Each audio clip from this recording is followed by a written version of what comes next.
নতুন একটা বোতল কিনেছি, তার মধ্যে তেলটা আবার ভরিয়ে নিলাম। জানো তো, এই যে রেডি হয়ে এখন যাচ্ছি ঘুরতে আর কি।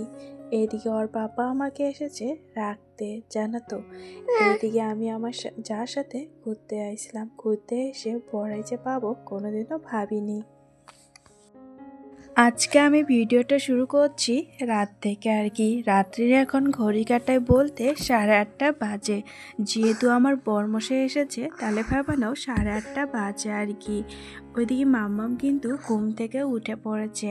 আমি ভাবলাম পট করে চাদরটা কেটে নেই, কিন্তু তা না, আমার মেয়ে এদিকে উঠে পড়েছে।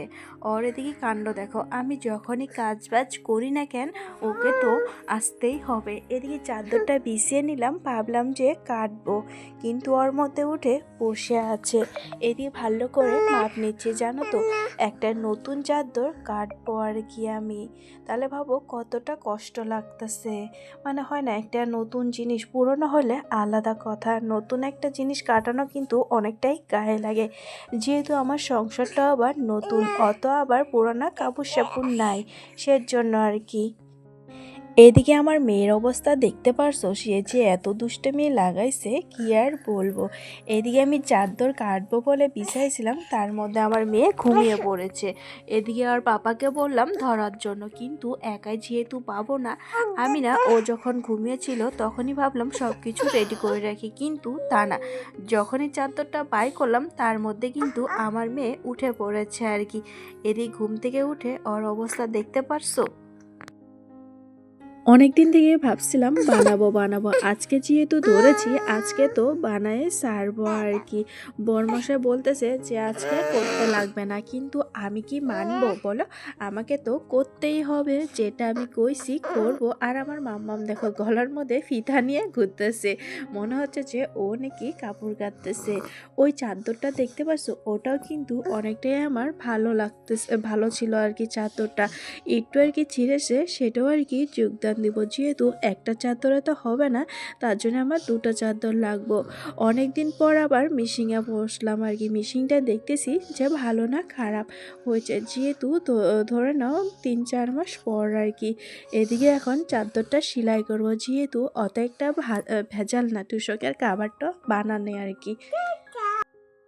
ওর বাবার অবস্থা দেখতে পাচ্ছ, সে তো দোকান থেকে এসে মেয়েকে সামলাচ্ছে, কারণ ওরও তো দোকান থেকে আসে অনেকটাই আর কি রেস্ট নেওয়ার দরকার, যেহেতু জানোই তো দোকান করা। আর এদিকে আমি আরেক কাজ নিয়ে বসেছি, এদিকে মেয়েকে সামলাচ্ছে আর এদিকে আমি সেলাই করে নিচ্ছি। মেয়ে তো কিছুতেই থাকবে না তার সাথে, জানোই আজকে আমার দেখতে পাচ্ছে কাজ করছি, ও তো আমার সাথেই থাকবে আর কি। কাজ যদি জানা যায় কত না সুবিধা হয় বলো।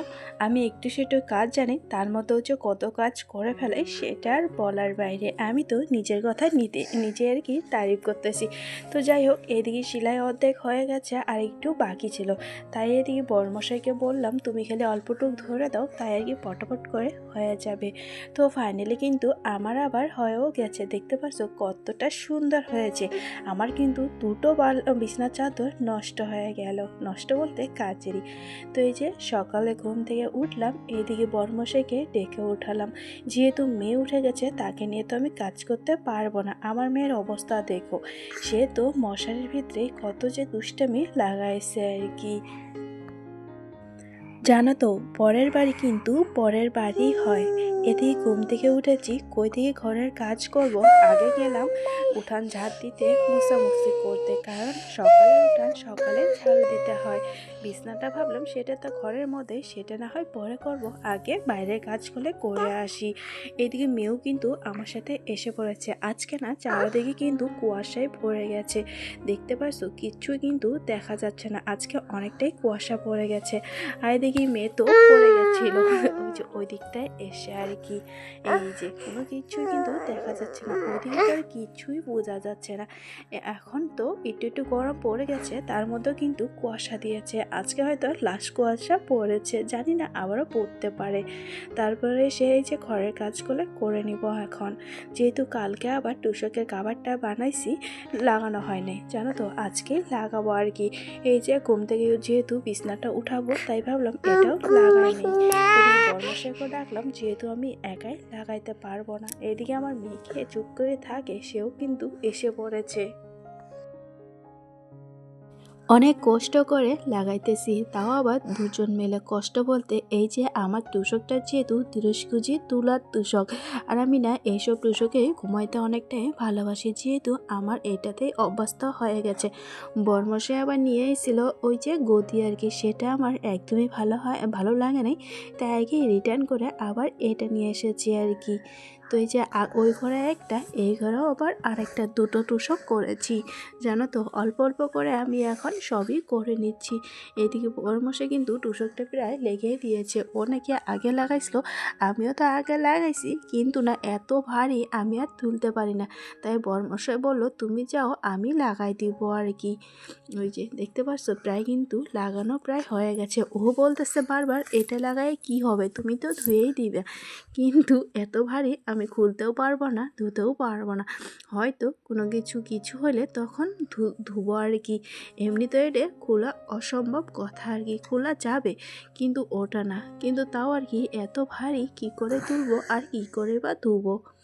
তো ফাইনালি দেখতে পাচ্ছ কতটা সুন্দর দেখা যাচ্ছে, কিন্তু পুরো বিছনার চাদরটা একদম শেষ করে ফেলেছি। শেষ বলতে এই যে এটাই করেছি, আর তো বিছনাতে পারতে পারবো না।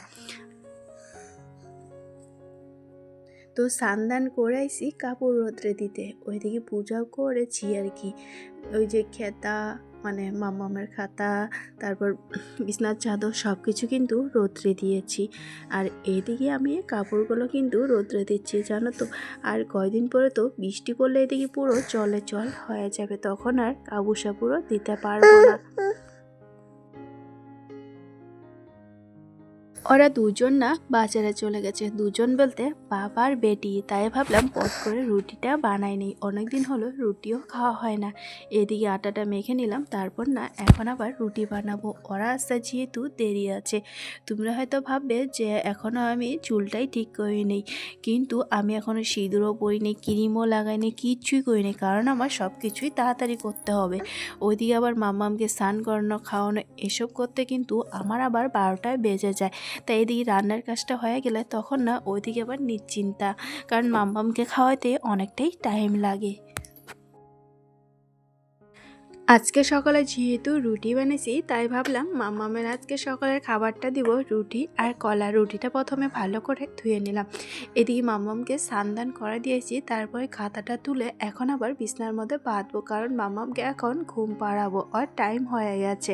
ওকে ঘুম পাড়াতে মিলতে আমার না অনেক টাইমই লাগে, সেজন্য ভাবলাম আগে সমস্ত কাজ বাজ করে নিই, আর বাকি যেগুলো থাকবো মাম্মামকে ঘুম পাড়ানোর পরেই করে নেবো আর কি।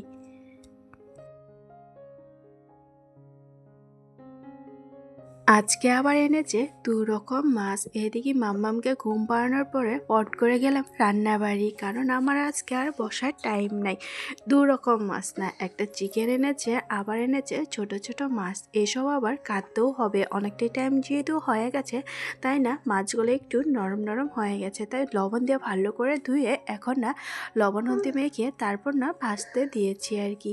তো মাছটা না অনেকটাই টেস্টি ছিল, যেহেতু নদীর মাছ না আমাদের এদিকে অত একটা পাওয়া যায় না, পাইলে পরেও দাম নেয় অনেকটাই। যেহেতু আমি নদীর মাছ খাইতে ভালোবাসি, তাই যতই দাম হোক না কেন বরমশাই কিন্তু নিয়েই এসছে। আলু বেগুন দিয়ে এই মাছটা ঝোল বানাবো, তাই আগে প্রথমে বেগুনগুলো ভেজে নিলাম, তারপর জিরা সম্বাদ দিয়ে ওই যে আলু টমেটো সব কিছু দিয়ে, আমাদের বাড়িতে জানো তো মানে পেঁয়াজ দেয় তরকারির মধ্যে। আজকে আমি আমাদের বাড়ির মতনই করে রান্না করলাম, কারণ আমার বরমশা কিন্তু পেঁয়াজ দিয়ে তরকারি খাইতে অনেকটাই ভালোবাসে। মাঝে মধ্যে আমি পেঁয়াজ দিই না, কারণ ওদের বাড়িতে আবার পেঁয়াজটা খায় না, আদা দিয়েই খায় আর কি। তো এই যে আজকে পেঁয়াজ দিয়ে কিন্তু রান্না করেছি। এদিকে আবার ভাতও হয়ে গেছে। আমি না এখন আর কি কয়দিন থেকে শুরু করেছি মামামকে ভাতের মার খাওয়ানো আর কি। আমাকে না ডাক্তার বলেছে, যেহেতু মামামের একটু শরীরটা ভালো ছিল না, তাই না ডাক্তার দেখাচ্ছিলাম, তখন না বলেছে যে ডাক্তার ভাতের মার খাওয়ার জন্য আর কি। ভাতের মারটা কিন্তু অত একটা খারাপ না। তো এই যে ভাতের মাঠটা ভালো করে ফ্লাক্সের মধ্যে ভরিয়ে রাখলাম, মাম্মাম যখন উঠবে ঘুম থেকে তখন ওকে দিব। তো এই যে তেলের বোতল তো কোন দিন আনানো হয়েছে, এখন আর কি ঢালানো হয় নাই। তো খাওয়া দাওয়া শেষ করে এইদিকে আবার রেডি হয়েছি, কারণ আমাদের বর্মশাই এক জায়গায় যাবে রাখতে, আমার আবার আরেক জায়গায় যাইতে হবে। জানো তো কোন জায়গায় যাব বলো তো? সাহাবিপুলদাকে চিনো তোমরা? ওই সাহাবিপুলদার ঘরেতেই যাব, কারণ আমার একটু কাজ আছে, ফেসবুকের মধ্যে একটু প্রবলেম হয়েছে, সেজন্য আর কি। আমি ফোন করেছিলাম, আজকেই বলেছে যাওয়ার জন্য আর কি। তাই বর্মশাইয়ের যেহেতু সময় নাই, তাই এদিকে আমার একটা যাকে বলেছি, যা বলতে আমার মাসি শাশুড়ির ছেলের বউ আর কি, ওকে নিয়ে যাব। এদিকে বর যেহেতু রাখতে আসলো, তার মেয়ে না ওর সাথে যাবে আর কি। আমরা কিন্তু এসে পড়েছি, এই যে দিদির সাথে যাচ্ছি আর কি।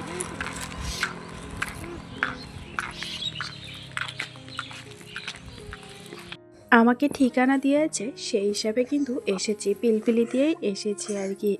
এই যে এখন যাব ওদের বাড়িতে আর কি। এই যে এটাই কিন্তু রাস্তা। আমার তো কাজ বাজ হয়ে গেছে, এখন আবার চলে যাচ্ছি। এই মন্দিরটার ওইদিকে কিন্তু দাদার আর কি বাড়ি। তো যাই হোক, এটা নাকি বালাজি মন্দির বঙ্গাইগাঁয়ে, আমি তো দেখিনি এর আগে, এইবার প্রথম দেখলাম। তারপরে এই যে রাস্তা দিক দিয়ে আসার টাইমে না একটা বড়াই গাছ দেখতে পাইছি। আমরা মেয়ে মানুষ, আমরা কি টক দেখলে আর থাকতে পারি, তাই একটা বাঁশও কিন্তু জোগাড় করে ফেলেছি। এই যে এই ছেলেটাকে দেখতে পাচ্ছ, সে না আমাদেরকে বাঁশটা দিয়েছে বড়াই পাড়ার জন্য আর কি। তাই এই যে দিদি বড়াই পাড়া নিচ্ছে, আর এদিকে বড়াই আমি কুড়ালাম। এখন না ব্যাগে পড়বো, আমাদের তো সব কিছুই রেডি থাকে আর কি। তো যাই হোক, আমরা না এই জায়গায় খাওয়া দাওয়া করে ভাবছি একটু খাওয়া দাওয়া করে যাব, যেহেতু বিকাল হয়ে গেছে, একটু তো স্পাইসি খাওয়া দরকার। তাই ওই যে আমরা যে দোকানে খাই সেই দোকানে যাব আর কি। তো আমার অবস্থা দেখতে পারছো, হেঁটে হেঁটে কিন্তু যাইতেছি আর কি। আর বাড়িতে আসার পর আমার মাম্মামের অবস্থা দেখো, তার তো জিদ উঠেছে। তো আজকের মতন ভিডিওটা এই পর্যন্ত শেষ করছি। তো ভিডিওটা কেমন লাগলো প্লিজ লাইক করে শেয়ার আর সাবস্ক্রাইব করে দেবেন। সবাই ভালো থাকবেন, সুস্থ থাকবেন।